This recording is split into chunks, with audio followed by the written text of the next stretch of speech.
all them who have served up here, you realize that it's personal, but it's personal to thousands of Americans out there. It's extremely personal to the Gold Star families. There's no one in the world outside of Joe Biden who thinks we can get everybody out by August 31st. If there's anything this body of Congress should do, it's pass a resolution exactly saying that. Do not pick the date, pick the mission that every single American gets out of Afghanistan, and that can determine the date when it's done. And use whatever means possible to make that happen. We are America. We have a force that can get it done. We just need that'll give the authority to make it happen. Any time wasted in Congress on any other topic is exactly that, a waste. We've only been allotted 90 minutes to have this discussion, but we spent an entire night. The leadership of the Democrats spent their entire day, yesterday and today, trying to twist arms to get people to vote for trillions of dollars, not twisting one arm to make sure you get Americans out. I think they spend a little time listening to this country, they'll know what their work should be done. With that, we'll open it up. Yes, ma'am. You just said there is no way possible to complete this withdrawal within 7 days. Why don't you think it's possible? And what is your message to the president if he sticks with this timetable? The reason why there's no way possible, look at the number that we have there. They will not even provide the official number, the amount that we have been able to get out there. And personally, to the number of members here, Mark Green just yesterday working, getting individuals out. Reports that they're having to go to another country inside officials inside Kabul. I raised that to the president as well. Even from our own reporting from those who are in charge will tell you they can't get the job done in that short amount of time. No one understands or believes that they can get it out by the 31st. And to allow the Taliban to dictate to America when we depart and that we have to leave Americans there, no American should be held hostage and no American should be left. And if it's very clear from this conference that we will spend our time on the floor only focused on this, until every American's out, we should not be working on anything else. I want to ask if you believe the previously negotiated May 1st date for withdrawal, whether you believe that would have worked out better than what we're seeing today, and if so, why? And secondly, if I may, do you intend to whip your caucus to vote against the infrastructure bill? Well, first of all, I don't think the infrastructure bill should come up. I don't think any other business should come up. We should be spending our time on this right here. And looking at the past, speaking to Mr. Pompeo, speaking to the former president, I know this would have not have taken place. To listen to the administration today say that they had planned for every scenario. Would you have planned for this? To watch the president get asked the question, was there any mistakes? Would you do anything different? No. Why would you continue with this plan of failure? Knowing for myself, by being a gang of 8, knowing what the intel was ahead of time,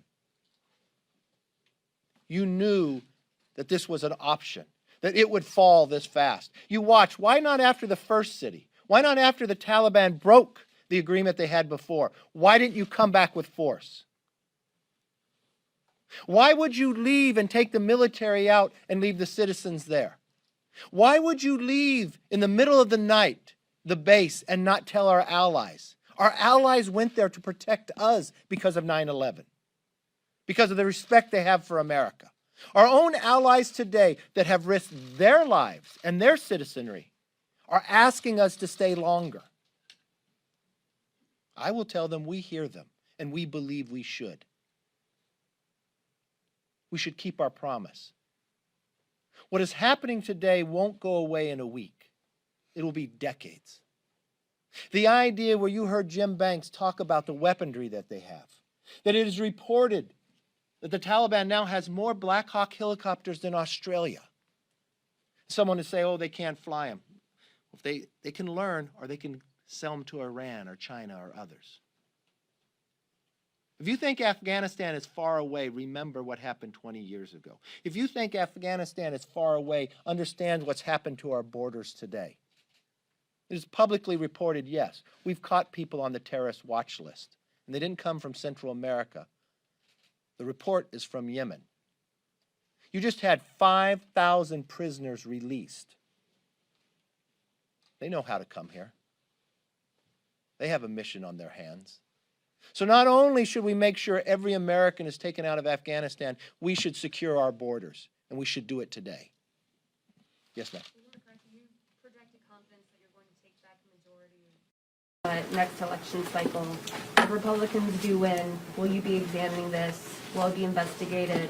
What are your steps if you have to? Play politics with this. The only thing the Republicans are focused on right now is getting every American out and keeping every promise we made.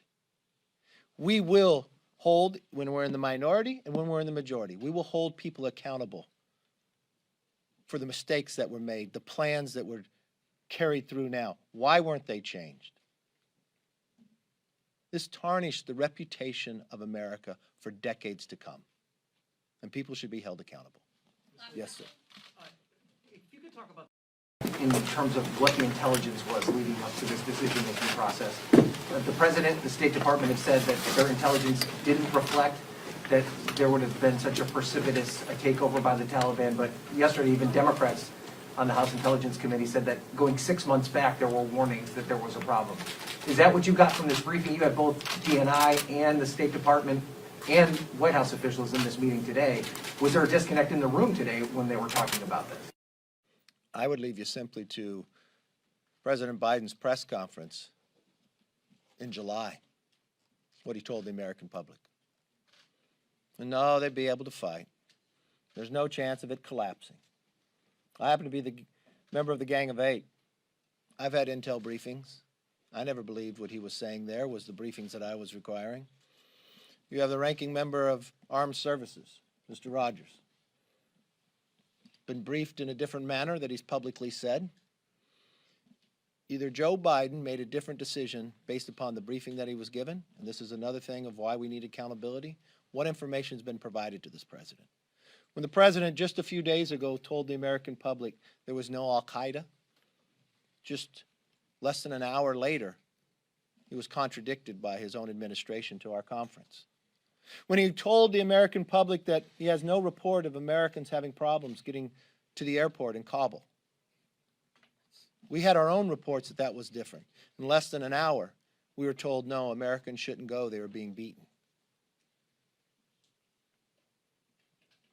So when the president says that the 31st is a deadline, I wonder if he's making that same decision process of why he wanted out to try to make a date of a 20th anniversary. We want to be very clear with him. Don't pick the date. Solve the problem. Make sure every American is out. Then that will be the date we depart. Thank you.